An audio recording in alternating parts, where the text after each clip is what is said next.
tout le monde, bienvenue dans cette nouvelle vidéo. Cette semaine on va faire une vidéo crash test et on va essayer de faire nos propres t-shirts en tie and dye. Pour ce faire vous aurez besoin de t-shirts ou d'autres vêtements que vous voulez teindre. Moi j'ai pris une boîte de teinture, je vous montrerai tout à l'heure, et des élastiques pour pouvoir faire des pliages et tout ça. Donc ça va être un petit peu freestyle, j'ai pas trop d'idées en tête spéciale de ce que je veux faire. Je vais tenter des pliages que j'ai vus sur Pinterest notamment. Sans plus tarder, let's go. Donc je vais me mettre dans un setting comme ça au sol, comme ça vous verrez un petit peu ce que je fais et puis voilà. Voilà, me voilà dans ce petit cadrage hyper sympathique, j'espère que vous verrez. Pour moi c'est pas très facile de voir le retour mais bon tant pis. Donc j'ai pris un t-shirt comme ça, qui est un vieux t-shirt un peu pourri que je mets pas comme ça, donc surtout il est un petit peu transparent. Ensuite j'ai pris un beau t-shirt, voilà, qui est aussi super grand. Et troisième truc, j'ai pris, je sais pas si vous allez bien voir, bon bref vous voyez l'idée, donc c'est un sweatshirt bleu. Et en fait le truc c'est qu'il est un petit peu vieux. Et ici sur les bords, comme c'est une couleur claire, il a un petit peu jauni, noirci. Genre sur les bords de la capuche et sur les bords des manches et tout. Donc je me dis peut-être le reteindre, ça peut lui donner une deuxième vie. Je sais pas si vous verrez bien la caméra, mais il est un petit peu terne et pas beau quoi. En couleur, j'ai pris ceci, c'est du fuchsia. Ce qui est cool avec cette teinture, c'est que ça se met directement dans la machine. C'est pour ça aussi que je voulais pas faire juste un t-shirt et que je voulais mettre plusieurs choses tant qu'à faire. Donc moi, comme je vais faire un tie and dye, je vais d'abord tout attacher. Mais après ce sera super facile, j'aurai juste à mettre la petite truc dans la machine à laver et voilà. Bref, je me suis munie de petits élastiques comme ça, tout simple.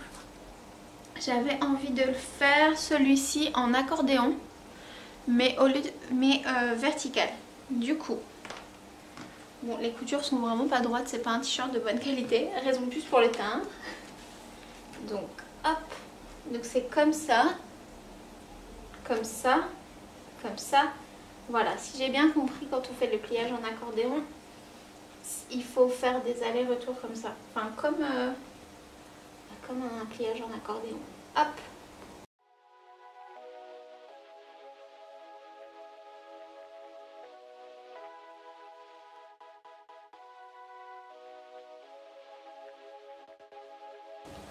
Du coup voilà, j'ai un pseudo accordéon qui n'est pas du tout régulier. Et je vais venir mettre des élastiques comme ça tout le long.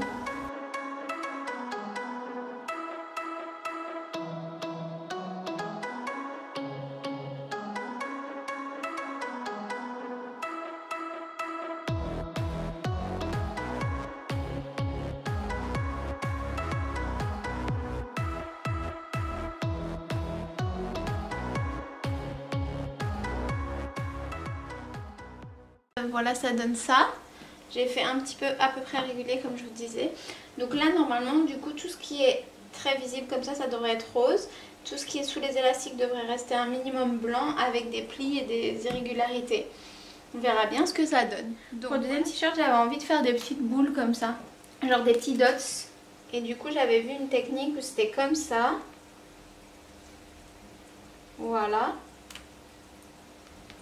Et on attache.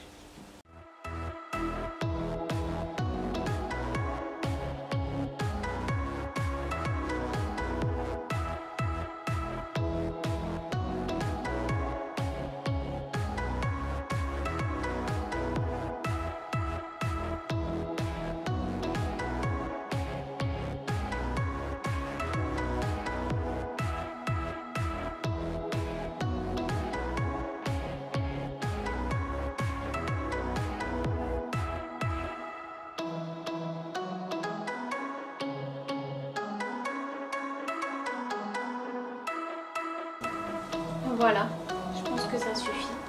Mais je sais pas trop, j'ai peur que ça se barre. Bon, au pire il sera tout fuchsia et ce sera pas très grave.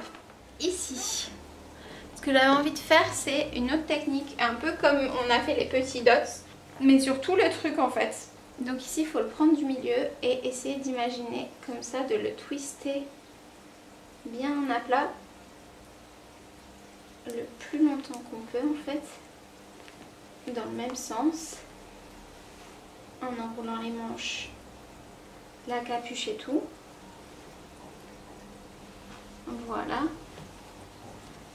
Et de là mettre tout plein d'élastiques comme ça. Je me dis que la couleur ça va être canon, ça va être violet, bleu, fuchsia comme ça.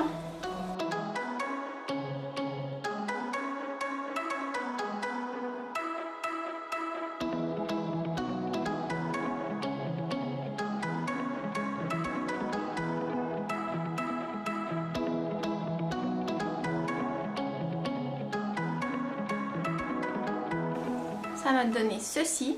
Donc à partir de là je vais faire comme ils ont dit sur les instructions. Je vais humidifier ça légèrement et puis je vais les mettre dans ma machine.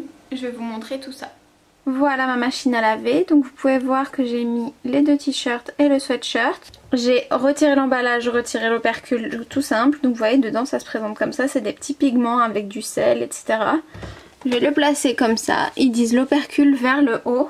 Et maintenant ils disent de faire un cycle complet à 30 degrés, donc c'est ce qu'on va faire. Et let's go! Voilà ce que ça donne. Alors celui-ci, ça s'est passé nickel, comme je pensais, hein. Il est resté bien fermé. Celui-ci, j'ai l'impression qu'il y a quelques petits élastiques qui sont partis, mais globalement ça va.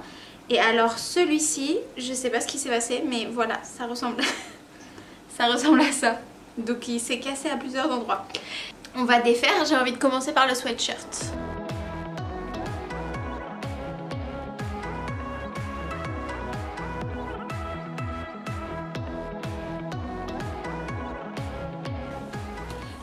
Tadam! Ça a l'air vraiment pas mal en fait. Vraiment pas mal du tout. Ensuite, trop hâte de voir celui-ci.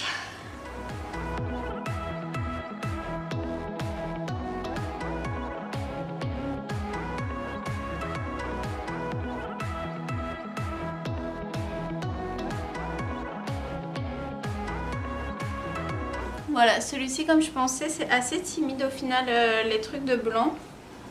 Il est quand même très rose au final. Mais il est très beau. Et le dernier...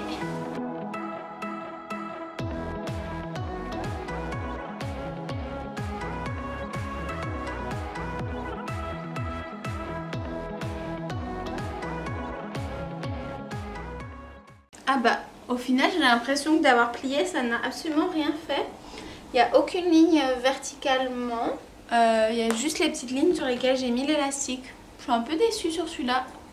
Il est assez joli mais il n'y a pas assez de blanc je trouve.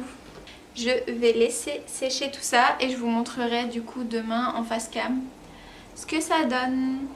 Me revoilà pour vous montrer le résultat une fois sec. J'ai fait quelque chose que je ne fais jamais. J'ai sorti mon fer à repasser pour repasser des t-shirts. Bon j'avoue le sweatshirt je l'ai pas repassé.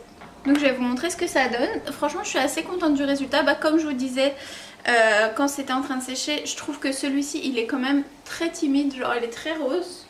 Et puis il n'y a pas trop de taches. Qu'est-ce qu'on voit? Mais quand même ça va dans l'ensemble, j'aime bien. Celui-ci aussi en fait. En fait il n'y a pas beaucoup de blanc mais j'aime assez bien l'idée. Et en fait le rose de base il est super beau cette couleur donc franchement c'est pas mal. Et mon préféré de préféré c'est vraiment le hoodie.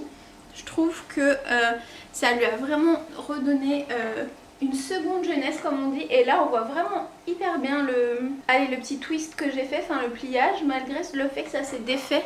Je pense que ce qui s'est défait c'est vraiment la capuche et les manches. Du coup sur les manches, vous voyez ça a enlevé l'effet un petit peu tacheté qu'il y avait. Et pareil sur les bords de la capuche que je vous montrais en début de vidéo.